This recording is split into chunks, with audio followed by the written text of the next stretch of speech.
이렇게 뉴턴은 헨리의 전폭적인 지원을 받아서 드디어 역사상 가장 중요했던 책을 발간을 해요. 그 책 이름은 뭐냐면 다음과 같이 이렇게 헨리의 전폭적인 지원을 받아서 쓴 책이 바로 여기에 있는 자연 철학의 수학적 원리라고 하는 프린키피아라고 부르는 바로 여기에 있는 이 책이에요. 그리고 그게 발표가 된 해는 1687년도예요. 자, 그러면 이제 여러분들과 같이 드디어 프린키피아에 도대체 무슨 내용이 담겨져 있고 이게 왜 그렇게 역사상 중요한가 하는 거에 대해서 여러분들과 같이 한번 논해보죠. 자, 그러면 여러분들은 여기 프린키피아라고 하는 거를 간단하게 이렇게 정리를 하면은 우리는 다음과 같이 이렇게 말할 수가 있어요. 자, 이쪽으로 이렇게 와서 프린키피아는 총 1, 2, 3 세 권으로 구성이 되어 있어요. 그리고 이거는 상당히 방대한 분량을 가지고 있는데 이 책은 또 하나 라틴어로 이렇게 써져 있어요. 그러면 여러분들은 한 가지 이상할 거예요. 뉴턴은 영국 사람인데 왜 이 책을 라틴어로 썼을까라고 질문을 할지 모르겠지만 왜 그러냐면 이 당시에 지식인들은 어떤 학문적인 글을 쓸 때는 라틴어로 글 기술을 했어요. 바로 그렇기 때문에 뉴턴도 이 책을 라틴어로 이렇게 썼던 거예요. 자, 그리고 1권, 2권, 3권이 있는데 이 책은 어떻게 되어 있는 거냐면 3권부터 이렇게 설명을 하면은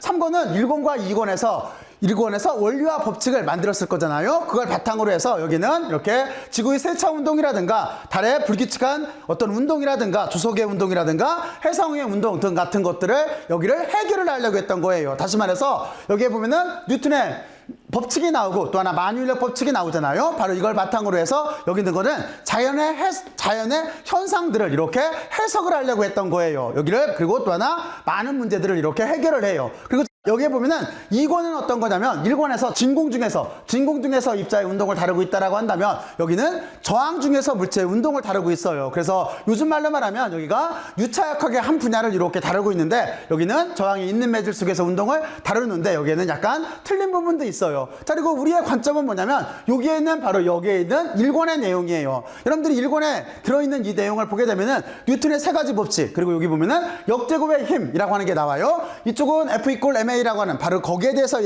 대한 얘기인 거고 그리고 여기는 아직까지 계속 논해왔던 만유인력 법칙이라고 하는 우주 보편 법칙에 대해서 이렇게 다루고 있는 거예요. 자, 그러면 먼저 여러분들은 여기에 있는 역제곱의 법칙이라고 하는 거는 좀 전에 제가 여러분들한테 설명을 했듯이 후크는 본인의 아이디어였다라고 주장을 하고 뉴턴은 그러지 않고 내가 젊었을 때 기적의 해 때 내가 낸 아이디어다라고 주장을 했다라고 했다는 것까지 여러분들한테 설명을 했어요. 자, 그리고 여러분들은 여기에서 어떤 거에 대해서 이제 생각을 해봐야 되는 거냐면 이 역제곱의 법칙이라고 하는 거는 아리스토텔레스 때부터 이렇게 있었던 얘기예요. 무슨 얘기냐면 아리스토텔레스는 여러분들한테 제가 무엇이라고 설명을 했냐면 아리스토텔레스가 힘을 논할 때 힘이라고 하는 거는 틀림없이 이렇게 접촉에 의해서만 전달이 된다라고 하는 데까지 여러분들이 이해를 했을 거예요. 자, 그런데 여기에 예외를 뒀어요. 그 예외는 뭐냐면 자연스러운 운동이었었어요. 그러니까 물체가 떨어지거나 또는 원으로 도는 이런 운동은 자연스러운 운동에는 힘은 필요하지 않다라고 했었어요. 그렇잖아요. 자, 그리고 여러분들은 그러니까 달이 이렇게 지구 주위를 도는 이 운동에 대해서는 힘이 필요가 없다라고 아리스토텔레스는 생각을 했던 거예요. 그런데 여기서 문제가 생겼다고 그랬죠. 어떤 문제가 생겼었냐면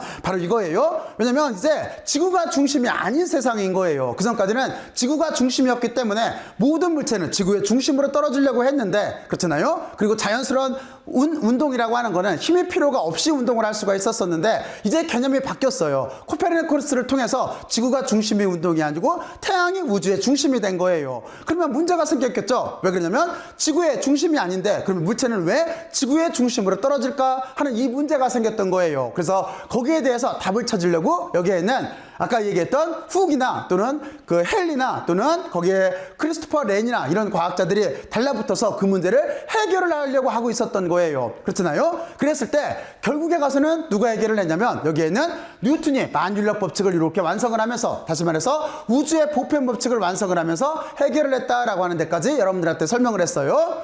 자, 그리고 여러분들은 이제 여기는 잘 이해를 했을 거라고 생각을 하고 이제 여기에는 뉴턴의 3법칙 쪽으로 이렇게 들어올게요. 뉴턴의 3법칙은 크게 봤을 때 우리가 지금 부를 때는 여기는 관성의 법칙, 가속도의 법칙, 여기는 작용 반작용의 법칙이라고 해요. 그래서 그 세 가지 법칙은 다음과 같이 이렇게 되어 있어요. 여러분들은 일단 지금은 우리가 과학의 역사를 배우고 있는 중인 거예요. 과학의 역사를 배우고 있는 중이기 때문에 여기에는 수식에 대해서는 크게 신경 쓸 필요가 없어요. 또는 여러분들이 관심이 있으면 직접 한번 이 수식을 적용을 해서 물체의 운동을 여러분들이 기술해봐도 상관은 없어요. 근데 우리의 관건은 뭐냐면 여기 있는 내용들을 이해를 하는 거예요. 그래서 뉴턴의 세 가지 법칙 중에서 가장 핵심적인 거는 뭐냐면 여러분들이 잘 알고 있듯이 여기에는 가속도의 법칙이에요. 그리고 여러분들은 이 가속도의 법칙이 F = MA로 표현된다라고 하는 걸 이해를 하고 있을 거예요.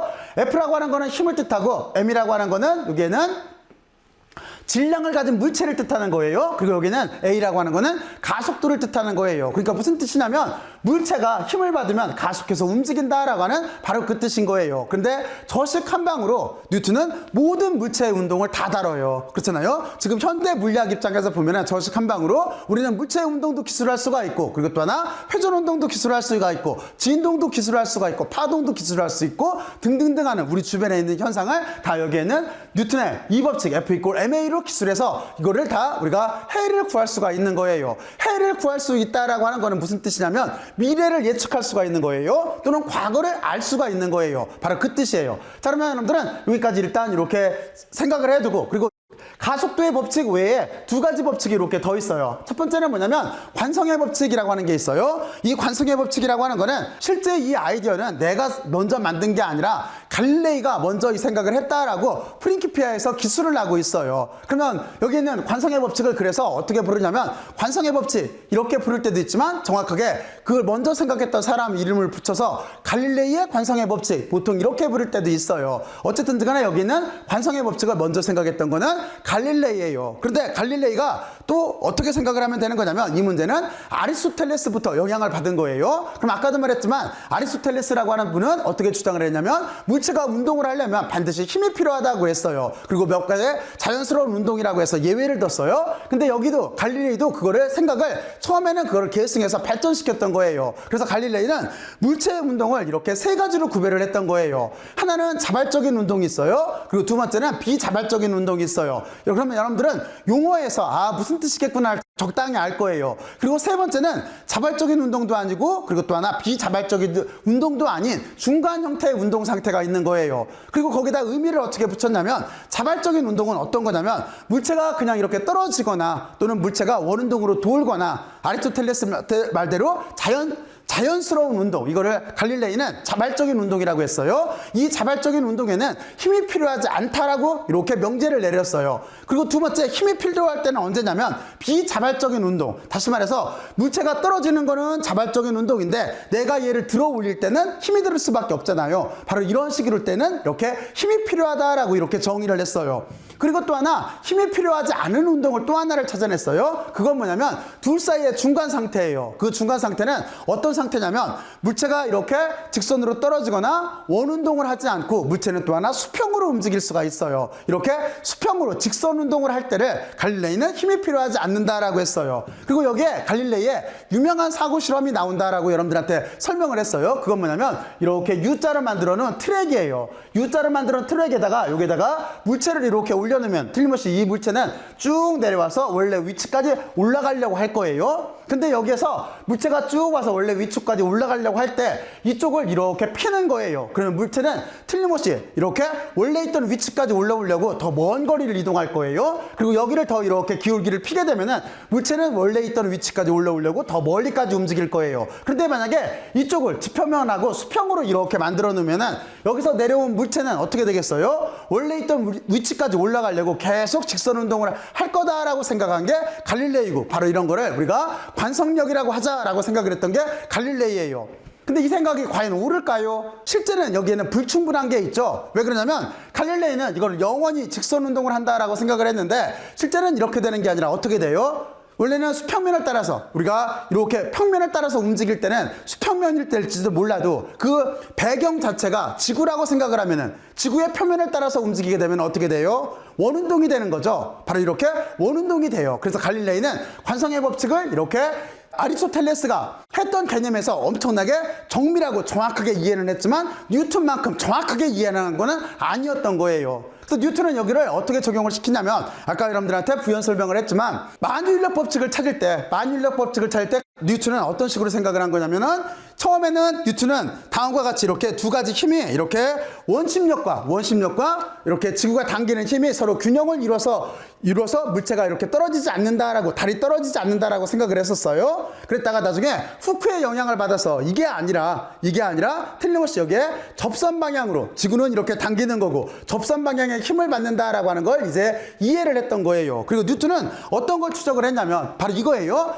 직선 운동을 할 때 직선 운동을 이렇게 하는 걸 원형 운동으로 바꾸려고 한다면 틀림없이 무언가 당기는 힘이 필요하다라고 하는 걸 인지를 했어요. 그리고 그게 인력일 수밖에 없고, 그리고 뉴턴은 그거를 우주 보편 법칙인, 다시 말해서 만유인력 법칙으로 승화를 시켰던 거예요. 자, 그러면 여러분들은 이렇게 관성의 법칙을 그런 식으로 이렇게 이해를 해두면 돼요. 자, 그리고 또 하나, 여기에서는 이제 역학적으로 말하면, 그러니까 조금 아까는 우리가 만유인력 법칙에 적용을 시켰다라고 한다면, 여기는 관성의 법칙을 역학적으로 말하면, 여기 보면은 F = ma에서 가속도가 0인 상황인 거예요. 그러니까 여기는 등속 운동을 하는 모든 물체는 바로 저 관성의 법칙을 따르게 돼 있어요. 그러니까 관성의 법칙이라고 하는 거를 쉽게 설명을 하면은, 정지한 물체는 계속 정지를 하고 있고 움직이는 물체는 계속 움직인다라고 하는 걸 뜻하게 돼 있어요. 그게 뭐냐면 다음과 같이 이렇게 가속도가 0인 상태이기 때문에 그래요. 자, 그러면 여러분들은 관성의 법칙, 그러면서 부연적으로 더 여기 있는 F = ma라고 하는 가속도의 법칙도 이해를 했을 거예요. 그리고 세 번째로 여기에 있는 작용반작용의 법칙이라고 하는 거는, 이것도 여러분들이 잘 알고 있어요. 여러분들이 이거예요. 내가 너를 밀면은 너도 나를 민다라고 하는 그거예요. 그래서 이쪽에 식의 표현은 뭐냐면, 1이 2를 밀면은 2도 2를 민다라는 뜻인 거예요. 대신 방향은 반대로 작용을 한다라고 하는 뜻인 거예요. 그러니까 뉴턴이 여기에다가 이렇게 작용반작용의 법칙을 넣는 거는 뭐냐면, 여기에는 힘을 설명하려고 했던 거예요. 이 힘이라고 하는 게 실제는 혼자 존재를 못하고 항상 이것처럼 짝힘으로써 존재를 해야 된다라고 하는 걸 설명하기 위해서 여기에다가 이렇게 작용반작용의 법칙을 이렇게 넣어놨어요. 자, 그러면 여러분들은 여기에는 관성의 법칙, 가속도의 법칙, 작용반작용의 법칙에 대해서 일단 의미는 알았을 거예요. 의미는 이렇게 알고, 아까도 얘기했지만 우리는 과학의 역사이기 때문에 이 의미를 아는데 일단은 만족을 하고, 그리고 여러분들이 좀 더 공부를 하고 싶으면은 여기에는 법칙들을 이렇게 이해를 한 다음에 자연의 물체에다, 자연의 현상에다가 한번 적용을 시키면 더 좋을 거예요. 아까 여러분들한테 부연 설명을 했지만 우리는 여기에는 이 법칙을 가지고 쉽게 말해서 일반적인 물체의 운동도 다 논할 수가 있고, 그리고 또 하나 물체가 회전하는 운동도 논할 수가 있고, 그리고 물체가 똑딱똑딱 진동하는 현상도 논할 수 있고, 그리고 또 하나 물체가 파동처럼 움직이는 현상도 논할 수가 있어요. 그리고 또 이걸 가지고 열적 현상이나 유체 현상도 지금은 우리가 뉴턴의 운동의 법칙을 통해서 정확하고 정밀하게 다룰 수가 있어요. 자, 그러면 여기서 여러분들은 이제 하나의 의미를 부여를 해봐야 돼요. 이렇게 많은 것을 다룰 수 있다, 여기서 끝나면 안 돼요. 여기서 끝나면 안 되고 여기에 중요한 점이 있어요. 어떤 점이 있어요? 바로 여기에 중요한 점은 어떤 거냐면, 바로 이것처럼 자연 현상이 다르게 보일지는 몰라도, 이게 뉴턴주의예요. 여러분들한테 설명을 했던 자연 현상이 각양각색으로 다 다르게 보일지 몰라도 실제는 단순한 법칙으로 모두 다 표현할 수 있다라고 하는 게, 이게 뉴턴 생각의 핵심이었던 거예요. 여러분들이 이해가 가요? 그렇잖아요. 무슨 얘기냐면, 물체가 진동을 하는 거나, 또는 물체가 회전 운동을 하는 거나, 물체가 파동으로 움직이는 거나, 아니면 온도가 높고 내려가거나 하는 이런 것들이 다 여기에는 뉴턴 법칙, 이 법칙 하나로서 다 그 문제들을 해결할 수가 있어요. 그렇잖아요. 바로 이게 뉴턴의 위대했던 점인 거예요. 바로 이게 여러분들하고 쭉 그리스 철학부터 이렇게 설명을 해올 때 있었던 그 결론이었던 거예요. 그러니까 그리스 철학자들도 자연 현상이 삼라만상으로 보일지는 몰라도 뭔가 거기에 근본적인 게 있다라고 생각을 했었잖아요. 그리고 그 당시에는 근본적인 물질을 찾았어요. 하지만 이 당시에는 자연이 많은 다양한 게 있다라고 할때라도 이거를 지배할 수 있는 근본 법칙이 뭔가를 찾았던 거예요. 그 법칙 자체가 뉴턴의 입장에서는 여기에는 운동의 법칙으로, 특히 여기에는 가속도의 법칙이라고 하는 F = ma로 표현이 된 거예요. 그러니까 이 식의 의미는 이거예요. 질량이 있는 모든 물체는 바로 이 식을 따라야 되는 거예요. 그렇잖아요? 자, 그러면 여러분들이 지금 생각을 해봐요. 여러분들이 만약에 이것처럼 테니스 공이 있어요. 질량이 있네. 그렇잖아요? 그러니까 이 식을 따라야 돼요. 자동차를 생각을 해봐요. 자동차 질량이 있네. 그렇잖아요? 그러니까 이 식을 따라야 돼요. 우주선도 바로 이 법칙을 따라야 되는 거예요. 그렇잖아요? 바로 여기에 뉴턴의 위대성이 있는 거예요. 단지 이걸 더 개선시킨 사람이 있어요. 그 사람이 누구냐면, 그럼 여러분들이 이렇게 질문을 해봐요. 그러면 질량이 있는 물체는 모두 다 이 식을 따라야 되는데, 질량이 없는 물체는, 그러면 여러분들은 먼저 그 생각을 해야 되겠죠. 아니, 질량이 없는 물체가 있을까요?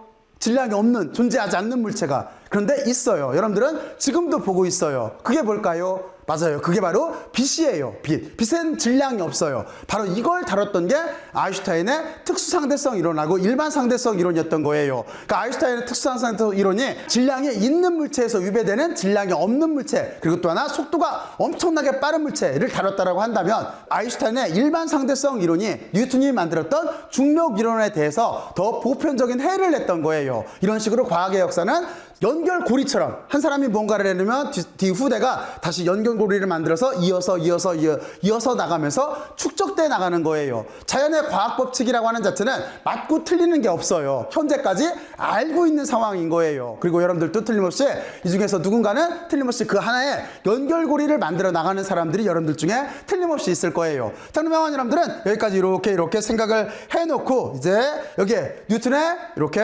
프린키피아에 대한 업적에 대해서 이렇게 마무리를 할게요. 자, 이제 저는 다음 주제로 들어갈게요.